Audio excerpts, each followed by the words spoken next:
It's nothing like a mansion or anything like that. I just live in a normal house, in a normal neighborhood, but it's mine. Okay, and I bought it in a really cool way.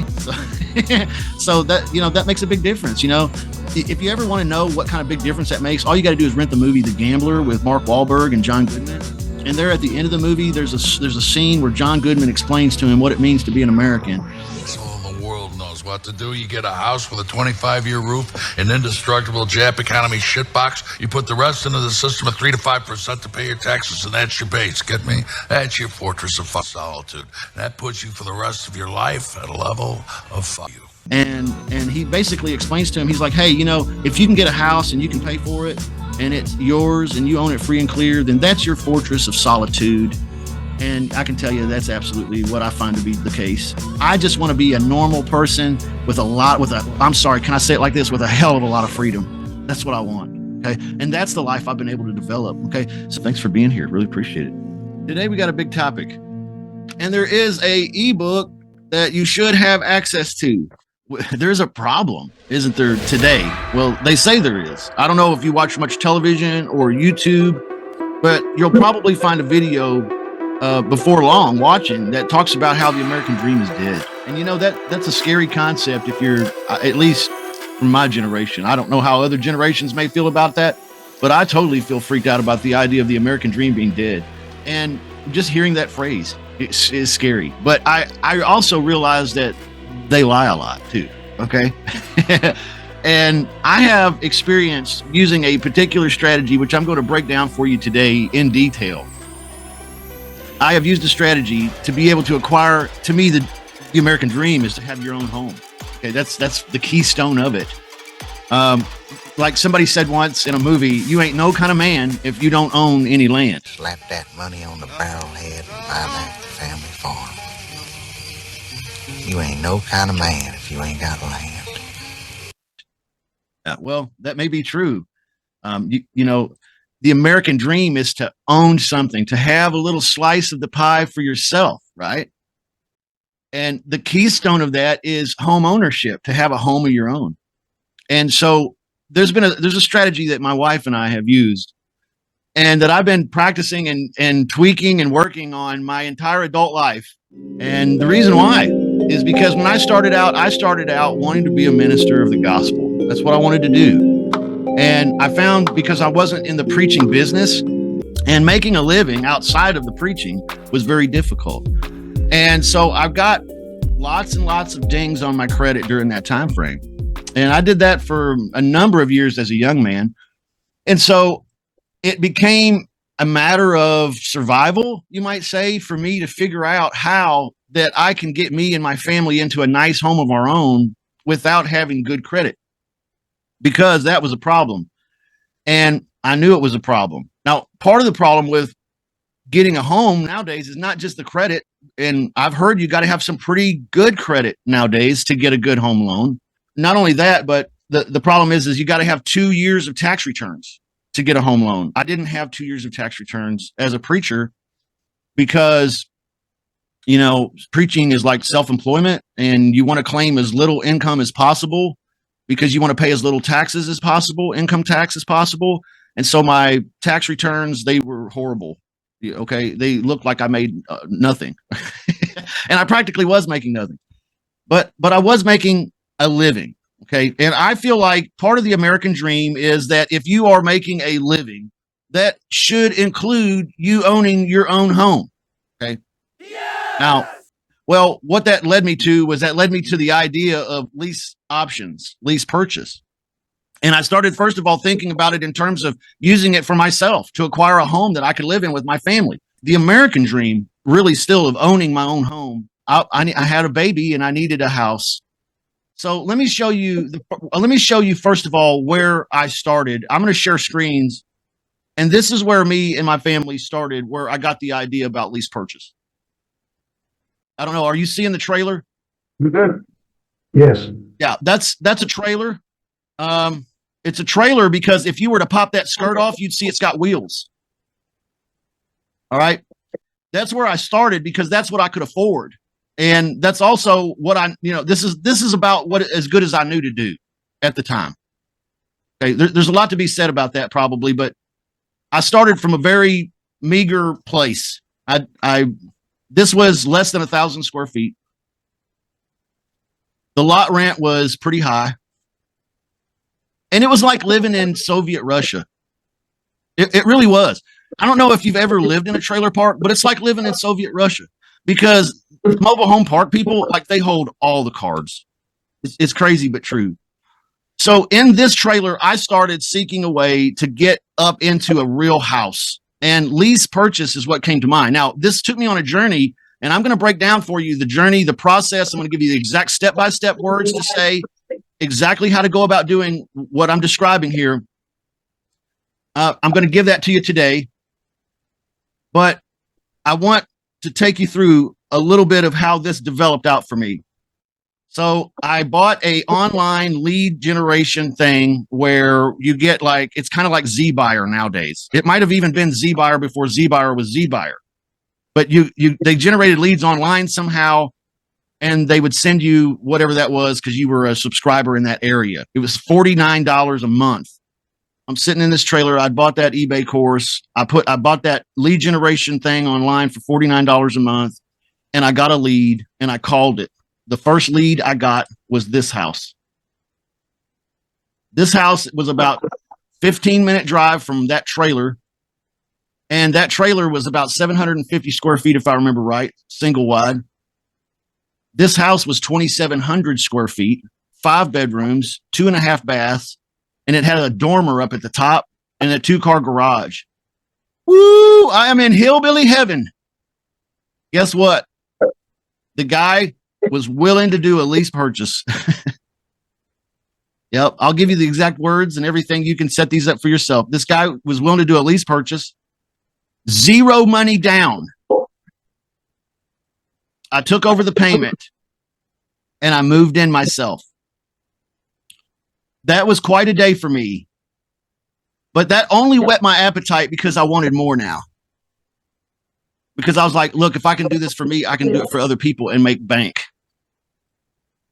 So I moved into this 2,700 square foot with enough furniture to fill up a 750 square foot trailer. You can imagine this house was basically empty. It had a dining room. I did not have a dining room set. It had a second den, which is not like, I had a little tiny living room in the trailer. This has a living room and a den with a fireplace. This has all 3 bedrooms up top plus or 4 bedrooms up top plus a dormer bedroom. I'm used to having 1 bedroom. This house is empty.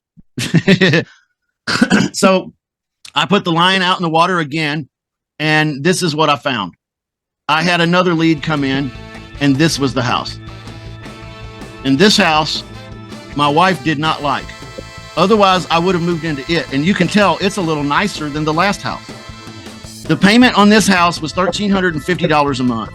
There was a second mortgage on it. The seller continued to pay the second mortgage while I maintenanced the first mortgage. He moved out, 0 down requirement. I owed him nothing down. I took over the first mortgage and he moved. Beautiful, beautiful house. This house, the seller was the city planner of Blue Springs, Missouri. And if you're thinking, what? The city planner? Yes, the city planner for Blue Springs, Missouri, which is a suburb of Kansas City, Missouri, for everybody not from there. Yeah, he was in such a situation, the city planner, that he needed to get out ASAP, and he did the deal with me for the first mortgage payment only. But I did not move into this one because my wife didn't like it. Can anybody tell me why my wife didn't like it? Anybody want to take a wild guess? This is fun. This is guess what my wife thought game. Anybody want to take a guess why my ex-wife didn't like this one? She didn't like the color? No, that wasn't it, but that would have been that's a good guess. Probably the houses on the side? No, she didn't like this one because it was just too small. Isn't that funny? See, we went from a trailer to a 2,700 square foot, 5-bedroom house. Now this one here just ain't gonna do it. Too small. How many square feet was it? This one here was only about 1,700 square feet, I think. Okay. It was a split level, so you see the 2 bottom windows over here. They were basically basement, kind of half basement, Mhm. and that was a den, And then up top in that top right window was basically a living room, and behind it was a dining room. And then the kitchen was kind of behind the front door. And then the bedrooms up top left. Yeah. Beautiful house. I rented it out for 36 months. I maintenance the first mortgage payment for 36 months while charging, I can't remember exactly what I charged. I was making about $350 a month off this property. I was basically charging them what it would cost to have that second mortgage if I were paying it, but the seller was keeping the second mortgage current. That's creative real estate, guys. And beautiful house. So I cash flowed on this one. I took a $4,000 down payment on it. That individual moved out about 10 months later, and then I put another couple in here and another $4,000 down. Remember I said I was living in this house? I'm living in this house here, and it's got basically no furniture in it because I remember I came up from the trailer to this one. Well, when I did this deal over here, let me see which one. When I did this deal here with the Blue Springs city planner, he left a bunch of furniture. I bought it actually for $350. I bought a whole house full of furniture. And then I hauled it over to my house, which was the white house that I just showed you. So I basically stocked that house full of furniture out of this house when I did the deal.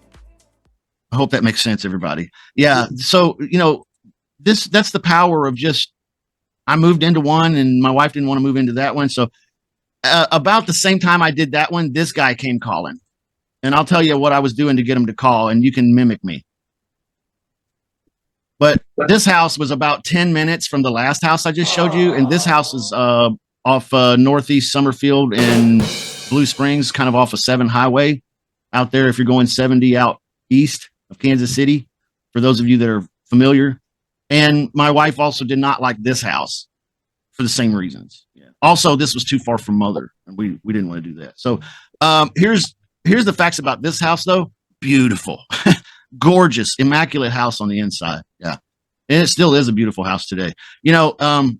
What this house was worth, what that last house was worth, and what it's worth today it's double.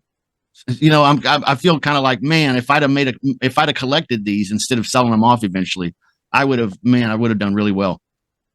But you live and learn. So this deal was practically identical to the last deal that you just saw. My wife didn't want to move into this one, so I sold this deal.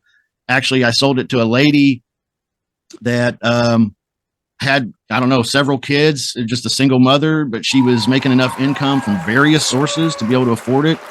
And she had a plan to buy it too. So we went ahead and did the deal, and I took $3,500 from her to do it. Okay. Now I know that doesn't sound like a lot, but man, $3,500 was a lot of money to me. All right. And that's just money I pulled right out of thin air.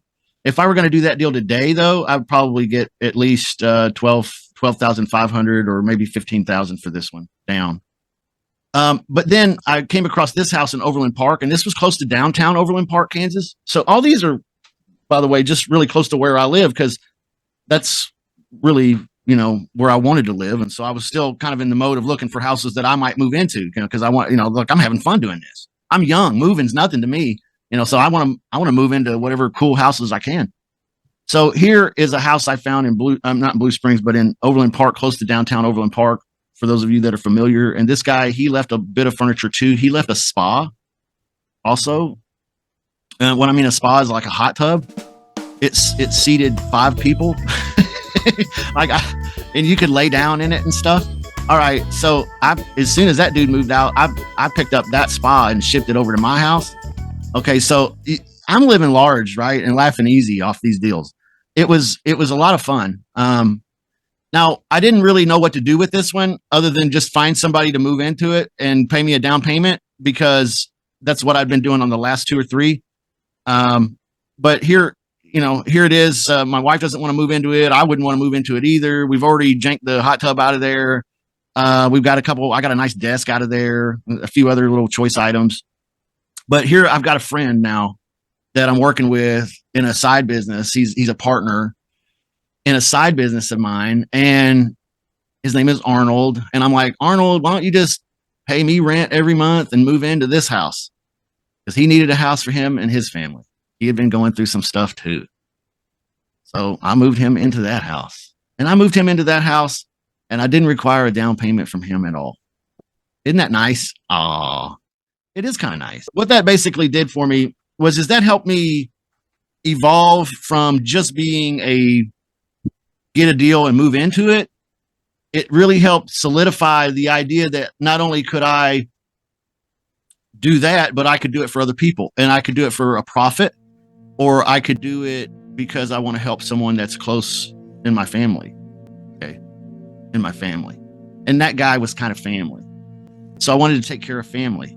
And I know a lot of folks out there, when we talk about the American dream, we're not just talking about having some sense of ownership and property that you have, that, you own something of your own, a home of your own, but also to be able to bring along your friends and family, right? To be able to help them acquire a property deal. Maybe you make a little money, maybe you don't. Okay. I've always come back to this particular strategy, always, no matter what. And I heard a rich guy say just the other day, he said, if you're going to rent something, never lease a property unless you get the option to buy it also. And I thought, bingo. See, that's exactly what I've been trying to say for the last 20 years. I'd rather get a lease with an option to buy than just a lease. So when we're talking about the American dream, what it's morphed into for me is not only do I now live in a property still today that we started leasing, we converted from leasing to true owner finance. And I'm going to show you today the simple, easy way to do that. And then from there, we just paid it off, because the payment, we paid a little more every month than what was expected. We paid it off in 7 years. We've not only done this for ourselves, but guess what? We have kids. Doesn't it make sense to employ some of these same strategies, teach them? So we have kids that we are assisting in the same process of lease purchase, right? So that they can also be free and clear homeowners someday without using banks, having great credit, having to produce tax returns that show that you owe all this money to the IRS or whatever it is, whatever the hurdles are. Yeah, it's a great way to bypass all of that. The American dream isn't dead. You can acquire properties without banks, without a lot of credit, or without credit really, without a lot of cash even. And I've broken this down into a 5-step process, and I want to go through this process with you today. And if you're thinking about, well, I'm not interested in necessarily doing it for myself, I want to do it as a business or for a profit, then I can tell you, for me, what it is translated into is it has translated into work flexibility. Okay. I definitely am working from home. All right. I have family time when I want to have family time. Okay. Time control is a big thing for me. If it's a big thing for you, then this can afford that too as a business. Flexible schedule. So, you make the time that you want to work and you work then, and then you have the time off that you want the time off. To me, that always sounded like desperately what I always wanted so badly. Okay. This has afforded, doing this for other people has afforded me the opportunity to have some of this financial security or peace of mind. I'm not worried about getting laid off tomorrow. Okay. I don't know anybody in here that's been laid off or fired. I've been fired or laid off from almost every job I've ever had. And it's not always been my fault. I promise. But sometimes it was. Sometimes. Okay. Higher earning potential than a job offers, for sure. Yeah. You can make a 6-figure income offering these lease purchase or rent to own or lease to own or lease purchase, whatever phrase. There's a lot of phrases. Okay.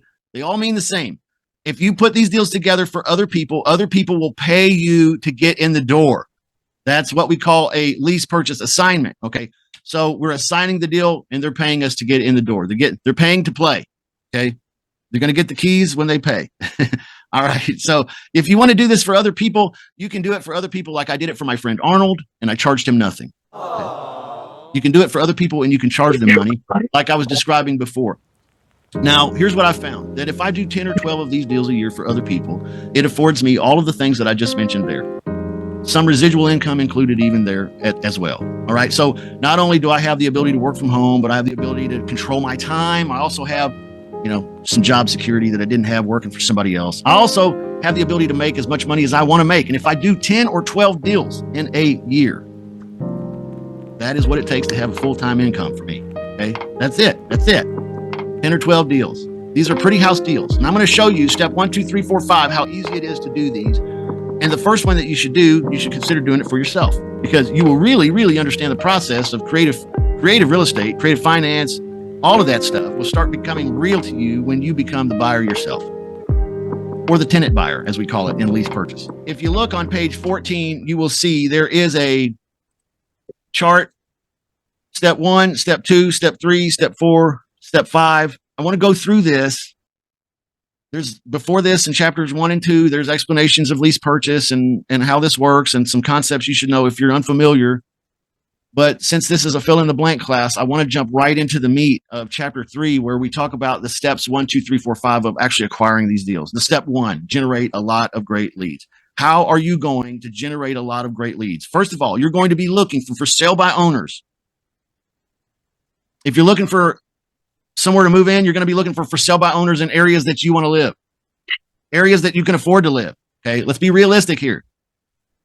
This is not how you get into a house that you can't afford. That's how you get in trouble. But if you make smart decisions, you can get into a house in the areas you can afford by looking at for sale by owners. Number 2, you can find them in the for rent by owners.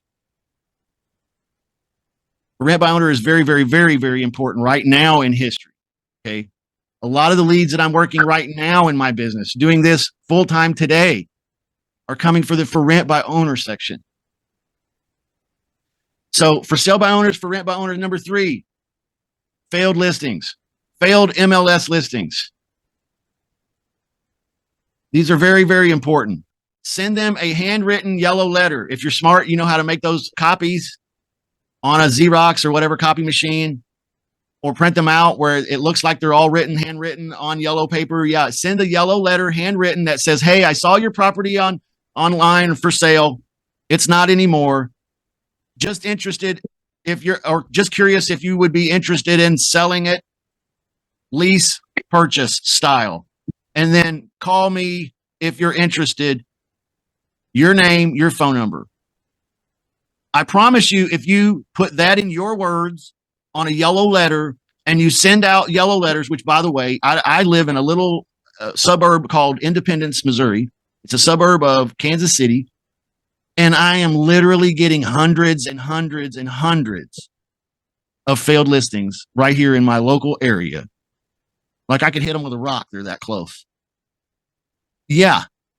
There's a lot of people out there that were hoping to sell, but did not sell or have not sold yet, that would entertain a lease purchase. Now, if they're already for rent, even better. That's an easy sale. All right. So failed listings. That's a big one. Here's the next one that no one thinks of, but it's very important. Craigslist. Put an ad on Craigslist. And while you're at it, if you can afford to, put an ad in the local newspaper. Now, I know you're going to say, well, but nobody reads the local newspaper. Well, they have a digital version of the local newspaper now everywhere you go. And in a lot of places, they still have a paper version. You could buy one or the other. I recommend both if you can afford it. And here's what I want your ad to say. Okay, I want you to write this down if you're taking notes. This is how you, step 1, generate a lot of leads in your local area for doing deals for yourself or for other people. The ad must say something like this. If you want to copy me, it says this: executive seeks executive style home to lease purchase. To lease purchase. If you have a home that you would consider doing this, contact Justin and my phone number. I don't know. Okay. Executive seeks executive style home. Okay. You might change that a little bit if you feel like, oh, well, I can't say that because you don't see yourself as an executive yet. See, that's the problem. If you own your own company, you can be an executive, right? Okay. So that's how I felt about it. Listen, I was a young guy. I was broke. I have bad credit. Okay. How am I going to get this deal? That's what I was thinking in my head. Well, you know what? I'm going to fake it till I make it. That's what that's what I said to myself back when my credit was so bad. I had no money, no credit, no nothing. I had to borrow a car to get to the appointment. Okay. Yes, I'm going to put on the ad, executive seeks executive style home. Why? Because I'm looking for a pretty house. So I might change that and say executive seeks pretty home or nice home and nice area or something of that nature. Okay. But usually when you're buying ad space on local newspapers, you got to play the numbers game and they only allow you a certain amount of characters. So you got to work with it. So executive seeks executive style home to lease purchase. If interested, please contact Justin. This will make your phone ring. Okay. You will get phone calls. Now, I won't promise you that you'll get phone calls every single day, but I can promise you that you will get phone calls. You will get phone calls. And they will be from people who are like, well, I saw the ad that says executive style, an executive is looking for executive style home. Yeah. Well, we have a house in blah, blah that's for sale that we would consider doing that. Okay. Great. Perfect. That's a perfect lead. You can't get a better lead than that. And that's how easy the leads were back on those deals that that was showing you. Okay. So, and they still are to this day when I send out yellow letters, which I do every week. That's how I stay on top of it. I used to do it every 6 months. I don't do it every 6 months anymore because it's crazy. There's just lots of failed listings out there. I send them out. The day they land, the phone begins to ring. Okay. 1, 2 calls. I might not get a call the next day, or I might get another call or two, or I might get a call 2, 3 days from then. You know how people check their mail. You know how they are. Okay. So if you get consistent with it and you're sending out these yellow listings or yellow letters, okay, that's all big. So the American dream isn't dead. You can attain properties with no banks, no loans, bad credit, all of that, and very little cash. Okay. I don't like to put money down on properties. Okay. If I do nowadays, it's a minimal amount. I try to get it somewhere around 2% at tops. Okay. And that's what, 2 payments worth usually, something ish. Okay. Yeah, it's not a problem. Let's jump back into, hopefully I gave you some ideas on step 1 here, generating lots of great motivated seller leads in your local area. Don't forget there are some other tips in the ebook as well. So you want to check that out. Now, step 2, pre-qualifying using messaging. If they're calling you, you will have to skip this step and go right into number 3.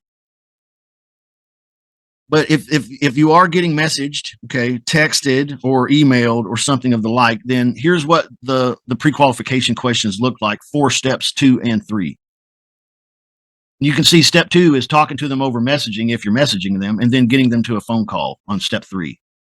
And in step 3, I want you to relationship build with the lead. That's all. Okay. And I want you to confirm what you already believe you know. And we'll talk about that in detail here in just 30 seconds. I want you to, in detail, know exactly what to say. All right. So here's what we do when we pre-qualify. Am I speaking with the owner? That's the first thing I want to know. Am I speaking with the owner? So when you're talking to a lead that you think you want to move in, or you want to do this for someone else, it doesn't matter. The first thing you want to know is, am I talking to the owner? If you're not talking to the owner, then you're wasting time. Okay. You don't want to do that. So don't waste time not talking to the owner. That's question number 1 for the pre-qualification. So in step 2 and 3, what we're doing is we're finding out, 1, that we're making sure we're talking to the owner. Okay. Number 2, we want to find out, is this listed on the MLS? Or are you just calling me as a for sale by owner or for rent by owner?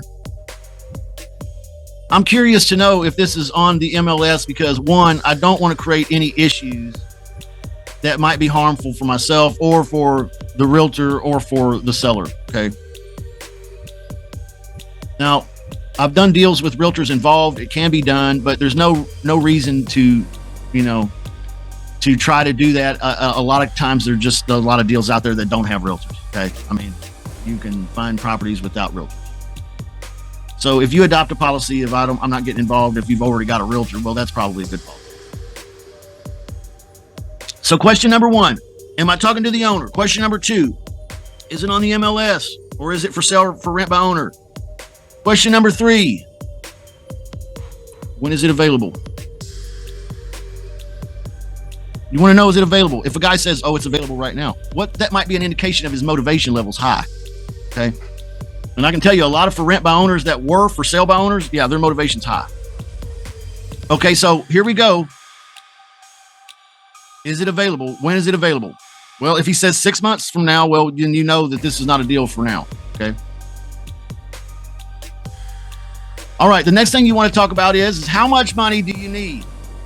Purchase price and monthly rent. Okay. This is pre-qualification stuff.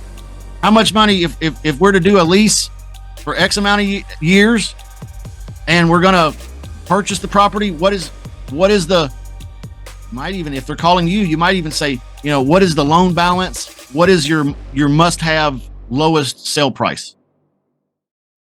You want to know. because you're going to have to fill out an agreement. Okay.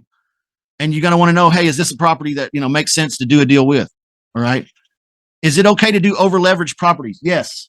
I've got here in this book, there is a segment. It's somewhere around chapter 19 or page 19 or 20 or something like that. It's why over leveraged properties work great. Okay. Over leveraged properties can work great for this technique. All right. So you want to make sure that you don't just discount it just because it's $20,000 over. What that means is you might be able to control this asset longer. And that's nice. What if you cash flow from it longer? Okay. So don't discount properties just because they're a little over fair market value. Okay. Now, if they're crazy, ridiculous, way over fair market value, like 50% or 100% more, okay, that's crazy. Or maybe he's willing to do it for 20 years. Okay? I don't know, or 10. All right. That's fine. All right. So here's the thing. Just fact finding though, in steps 2 and 3. We're not analyzing yet. So don't let me get ahead of myself. Okay. We're going to find out about, are you the owner? Number 2, is it on the MLS or is it for sale or for rent by owner? Number 3, when is it available? Number 4, what do you need? Purchase price and monthly rent. All right. I don't try to bring up down payment unless they do. Okay. But now from there, we want to find out a couple more things. What is your email address? Because I want to send you a written offer. And then number 2, if I send you a written offer in the next couple hours, when can we speak again? Because I'm sure there'll be questions or things that need to change. All right. Set that second appointment. In step 3, script. This is the script I'm giving you right now. Relationship build with them. Find out, are they the owner? Is it on the MLS? When's it available? How much they're going to need money-wise, monthly, and for purchase price? And what's your email address? I want to send you a written offer. And then after I've sent you the written offer, when's a good time we can talk about it? Because I'm sure there are things that you'll have questions and there's things that need to change. And I want you to say it kind of like I say it. Because it's not like, hey, when can you sign it? Okay, no, you see how open I am to things maybe changing. I don't want this person to have seller's remorse either. So we're going to change something. When can we talk about it? And I want to see if we can make this fit for you and me both. How nice and honest that is. Okay. Now, after you get off the phone in step 3 with that script that I just gave you, then all you're going to do is analyze the deal and make sure it's something you want to send a written offer on. If it's not, then you don't, right? But at least I don't. If it is something that I want to send an offer on, then I'm going to put together my written offer. And step 5 is having that second phone call. Now, if you're in my coaching club, this is where the power of being in the coaching club is if you want me to be on that second call, we can schedule that up. And I will help answer those questions and objections and stalls and try to get that homeowner to do the deal with us. Okay. I'm pretty good at it. You should give me a shot. Okay. So if you're in my coaching club, step 5 is where you and me rock. Now, step 4, filling out the agreement. Let's talk about the agreement here. And then I want to jump back a little bit to the conversation, but let's talk about the agreement. There's chapter 4 is contracts and forms. And you can see on page 24, there's a letter. And this letter explains to the homeowner how this works.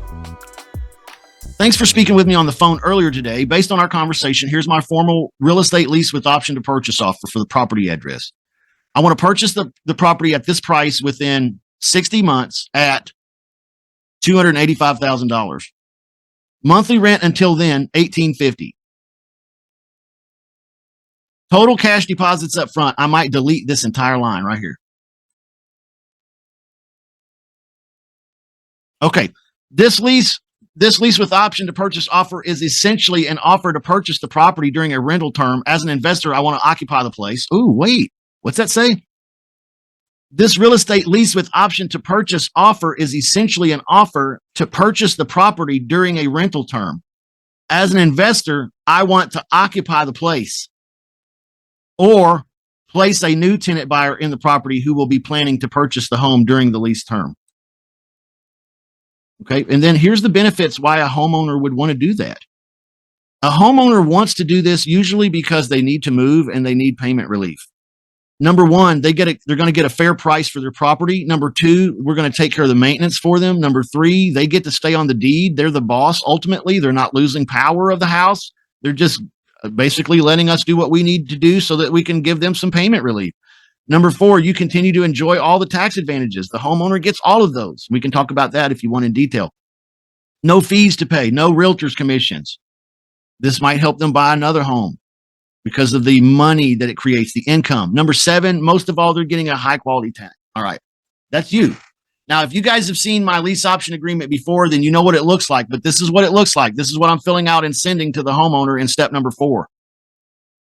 Okay, when I'm analyzing the deal and sending my written offer, this is what I'm sending. I'm sending that letter and I'm sending this right here. And I fill it out. Just basically, it's pretty simple to fill out, but I want to point out something different about it because this is different than what you've seen before, probably. Now, in the option to purchase section of this agreement, you'll see that it says granted option to purchase. And then it says option to purchase term, blank months. Non-refundable option consideration. This is where if you have to give the homeowner down payment, you'll put this here. If you don't have to give him down payment, you're going to probably take that away. Number 31, good tenant discount. This is an interesting paragraph. You should read this. So if your goal is to do this deal, then you want to do this deal. You want to do it in such a way that you understand the agreement. So if you really want to do this stuff, I recommend reading this agreement until you understand it. Okay. All right. Check this out. 32, intention to occupy, sublet, or assign to a new tenant buyer. Okay. This is a paragraph that's not in some of the other agreements. Okay. Intention to occupy, sublet, or assign to new tenant buyer. Okay. You see the difference is intention to occupy. So you, the tenant, let's just say me, Justin, intends to occupy, sublet, or assign. It allows me the choice to do all three. That's nice. That's real nice. That's super nice. Let me show you another thing that you need to know here. Chapter 5. Converting this agreement eventually from a lease purchase to true owner finance. You might add this paragraph to that agreement. Okay, it's highlighted here, so you'll see it. 12 months conversion to true owner financing. Okay, if you add this paragraph to your lease with the purchase, then you are going to be able to convert this lease purchase to true owner finance, which basically means that they're going to be the banker for you. Okay, so for example, the property that my wife and I live in currently, and thank you for being so patient with me here today on this journey. But the property that my wife and I live in currently, we started out renting with the option to buy. After we lived in it wasn't 12 months, a couple, 2-3 years, we converted it to true owner financing, where the guy was going to be the bank for us. So we had a mortgage. So we owned the house now, but we pay a mortgage to a dude, not a bank. Okay. Does that make sense? That's in street language, right? So we paid a mortgage to a dude, not a bank. And because of that, the deal was a little sweeter than a bank. And because of that, we didn't have to have a big bunch of money down. Okay. We didn't have to have closing costs. And because of that, we were able to put a little bit of extra money on the payment every month. When I say a little extra money on the payment every month, I literally mean like $150 a month. And we accelerated it. Instead of a 30-year note, a 30-year mortgage, because we got it from a dude, it was a 15-year mortgage. And we paid it off in 7. Okay. So this is what I recommend. If you want to do this lease purchase business, or you want to move into one, consider throwing this clause in there. So me and my wife, we currently live in a house that we've done that with. We are helping our children do it. I've showed you some examples of me doing it for other people for no profit too. I don't like doing that, but that's sometimes, you got to take care of your family or whatever, or friends. And if we slide back up to chapter 3, I believe it is. Yep. You can see there's some questions here that the homeowner is going to ask you. Okay. And this is on page 20 of the ebook. There's some questions the homeowner is going to ask you. And this is going to happen every time. Okay. And so if you're going to move into it, you're going to have some of these answers ready to go. Okay. That's why I put this chapter in there, because if you're going to move in, they're going to ask these questions. They're going to want to know, first of all, how do you break down the explanation of a lease option or a lease purchase? Okay. So you want to explain, we're going to enter into a lease option agreement for your home. You receive the rent equivalent to the mortgage payment, and we take care of the repairs after the initial 30 days. That's also a slight change that you'll find in my agreement. If I'm going to move in, I kind of want the first 30 days on them because I want to make sure it's good. Okay. That's a tip, everybody. That's a gold nugget right there. All right. If you're moving in, that's a good way to do the maintenance. Okay. I know we normally just say, the tenant buyer takes maintenance day one. Well, if I'm moving in, he's going to take care of the maintenance for the first 30 days at least. Okay. Because I want to make sure the water heater ain't going to be, out in the first week. Something like that, whatever it is. All right. Our job is to occupy the property as tenants ourselves, or find a tenant buyer, screen them, and once approved by you, assign our agreement to them. Okay. There's a lot more about that in previous chapters in this little ebook. All right. They're going to want to know what it costs them. And the great news is it's not going to cost them anything. They're going to want to know how long that you are going to need to lease it. And here's a good pat answer that you could put in your hat just in case you're ready to answer that one. The next one, when can I start collecting rent? Yep. You tell them as soon as we can get this done and get a tenant in there, whether that's us or someone we've approved with your consent. Okay. Usually within 30 to 60 days. Yep. All right. Here's the next one. What if tenant causes damage? Ooh, that's a big one. Okay. The simple answer. And that's what you say. What paperwork do I need to deal with? This is how you explain the paperwork. What if the tenant buyer doesn't close the deal? What if you don't buy the house? What if they don't buy the house, whoever you put in there? Okay. This is an answer for that. Do I get any money if they buy? Okay. It's a good answer for that. Will I be responsible for repairs? So let's go ahead and open the floor for questions. And hopefully I've given you some fuel, some tackling fuel. You can go out there and tackle your next deal, or maybe move into one. I'd love to hear a testimonial from someone here in this class that they've gone out and actually gotten a deal under contract and are planning on moving into it. That's really big. That's a big thing. It's fun. It's fun to do. Most of my students, they just do deals and want to sell them, and I get that too. I do that a lot too, but it's always a great education if you move in, and you should plan on moving in. I mean, if you're a real estate guy, you should live in a house that you own in some way or control at least. On the contract, do you put the entire amount of the option fee on there and let the seller know exactly what he's going to get out of that? Okay, so on that agreement, when you put your option fee on it, let me see if I can pull it up here, and I'll just share screens one. Because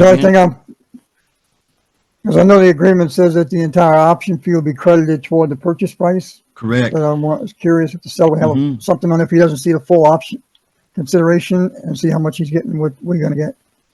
Okay, so that's easy. What you're going to do is in the option to purchase, the non-refundable option consideration section, this is referring to any monies that the seller is requiring down. Now, I mentioned previously that I like to keep it to 2% or less. That is true. So if you are in a negotiation with a homeowner and he wants $2,500 down or $3,000 down, you're going to put that $3,000 right here. Now, when you move in, that's all it's going to require is $3,000 plus the first month's rent. Okay. When you go to sell this deal to a tenant buyer, or you want to move out and sell the deal to someone else for a profit, I've done that in almost every case. I've moved out before it was over and sold it to somebody else and made money. I should have mentioned that earlier, but I didn't. It's crazy of me not to. But non-refundable option consideration, this is only what I'm paying to the seller. When I go to sell the deal, I'm going to have an assignment addendum. And that assignment addendum is going to have what the tenant buyer that I'm selling to is paying me. Okay. So there's two different numbers here. There's money coming to me and there's money coming to the seller. On this agreement in the ebook, there is just a There's just a spot for the money going to the seller because we're not talking about assigning it yet. We're just going to move in. So I hope that makes sense. Do I run background checks on everybody? Yes, I do. I use mysmartmove.com. It is TransUnion. It is one of the 3 credit reporting bureaus, and they will run a full rental check on everybody that I put through there. Okay. What I get, let me see if I can find an example here real fast. What I get from them is a recommendation, and they'll recommend or not recommend whoever I put through there. And why I like it is because 1, it's TransUnion, and 2, they charge the tenant. They don't charge me. And that's super nice. That's super nice. Is Rico's in here? I'm going to see if I can find Rico's. Rico's got one that's pretty recent. Rico's a student here, and he's got a deal we've been trying to close for a bit. It's been a crazy deal. Let me share the screens with you. This is a snapshot of what it looks like when you get back this is one we just did like days ago. When you get back the results from My Smart Move, you see it says status and alerts. It gives you all the negative stuff. And then recommendation, it says accept. You see that? Accept. It says it thinks its employment and income verification is $6,500 a month. Other income $1,000 a month. Resident score 570. So not great, but not bad enough to decline. So it says accept. All right, now you see these blue buttons that says credit, criminal, eviction, income. I can click those and actually look at a credit report. I can click that and look at a criminal history report. I can click that and look at an eviction records report. I can look at that and see what they believe they know about his income. Now, let me ask you, if they know all that about everybody right now, what do you think it'll be like if they really get this digital stuff cracking like they're talking? Wow. Wowee.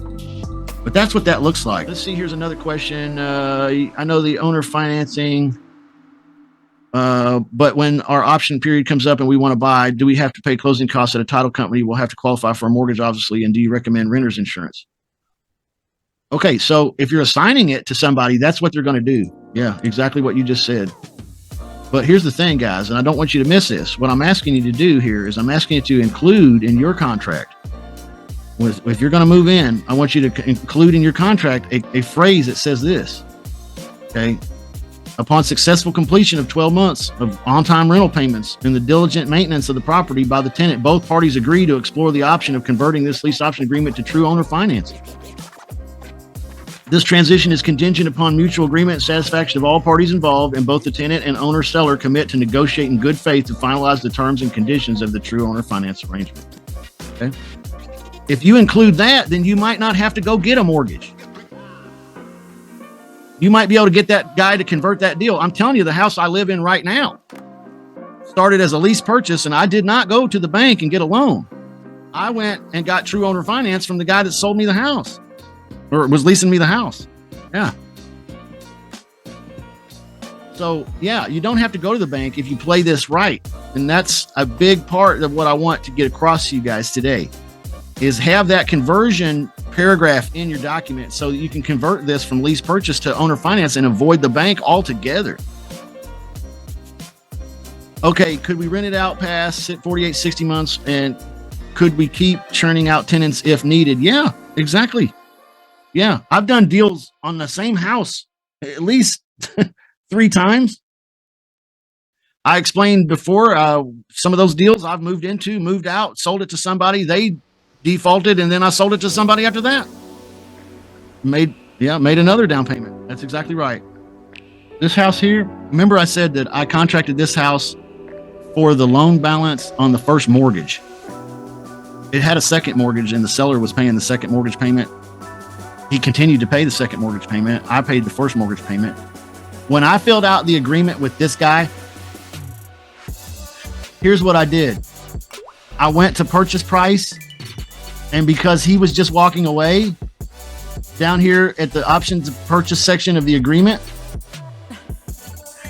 where it says blank, at that price, you have the option to purchase. I wrote down the loan balance at time of closing.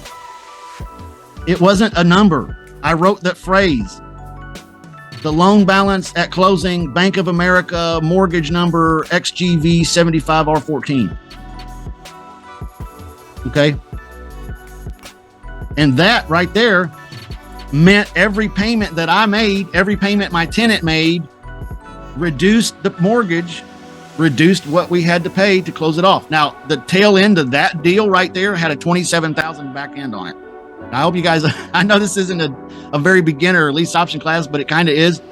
But that particular deal had a $27,000 back end on it that I was able to collect. Okay. So not only did I get $4,000 up front, another $4,000 when that person defaulted and I put somebody else in there, but I also cash flowed about $250, $300 a month or something like that on it. And then I also cashed out a $27,000 back end on the back on that one deal. So you were doing a sandwich. Yes. In order to do that, though, I wrote in as purchase price the loan balance at time of closing. I did not have a price designated. Yep. How did you make that 27 grand? Yep. The loan balance on the first mortgage, if I remember correctly, was about $125,000. It doesn't sound like a lot, but it was back then, and things have changed in the last 4 or 5 years. Yep. So I owed $125,000, but remember on the purchase price line, I wrote the loan balance. So every month that $125,000 went down to $124,500, and then $124,000, then $123,500, and then, so every month it was getting paid down, the loan balance, by maintenance, by him paying the mortgage, me paying the mortgage for him through the rent. Okay. Oh, okay. So you made a new lease op. You made the new tenant filled out a new form with you as if you were the owner, and you wrote the purchase price on that. Correct. And his purchase price was $145 because he wasn't going to buy for 2 whole years. So you can see that it was every month. Not only was I making money, but the spread was getting bigger and bigger and bigger. Okay.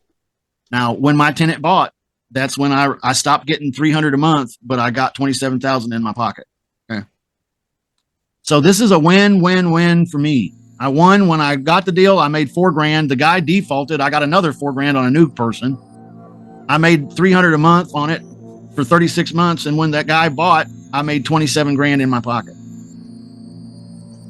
And I never owned that property, not 1 minute. Not 1 minute. Never owned it, not 1 minute. Isn't that incredibly cool? The American dream is alive. That is the American. Now I know why you like sandwiches, man. That's crazy. Yeah. Crazy cool. Yeah. Awesome. I've got another one I'll show you guys at some point, but I've got another sandwich that I put together about 1.5 years ago. And that one, when it's all said and done, I'll have made almost $90,000 on that one house. So that's the power of what we're talking about here. It's crazy, but I know everybody's got to run. We've gone along here a little bit. I just want to take one moment real quick and let you know that I do have training modules for sale over at realestatewholesalerclub.com. I do have a coaching club. It's affordable monthly. Once you get into it, you get access to me, 2 15-minute Zoom sessions, plus the chat room, plus a lot of you in this room are in it. Thank you for being in it. And then I have an apprentice program where I really just work with you step by step of the way. If you're interested in something, I want to encourage you to just go to the site and just book a call with me, because I want to give everyone here a free call. And it's not going to be just me pitching you. You guys know, hopefully you know that's not my style. And so, but on that call, I want to answer any one-on-one questions you have. And then if I can make a coaching plan fit for you, I will. If not, you can tell me no. That's my deal. But I will give you a free one 15-minute to 30-minute call if you want to jump on my calendar over the next week or so.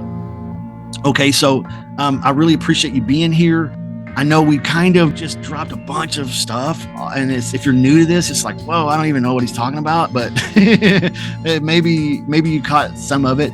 But I want you most of all to be inspired today to go try to get a deal to move into, because I'm telling you, it's really absolutely life-changing. The American dream's not dead, especially if right now, let me just say it like this.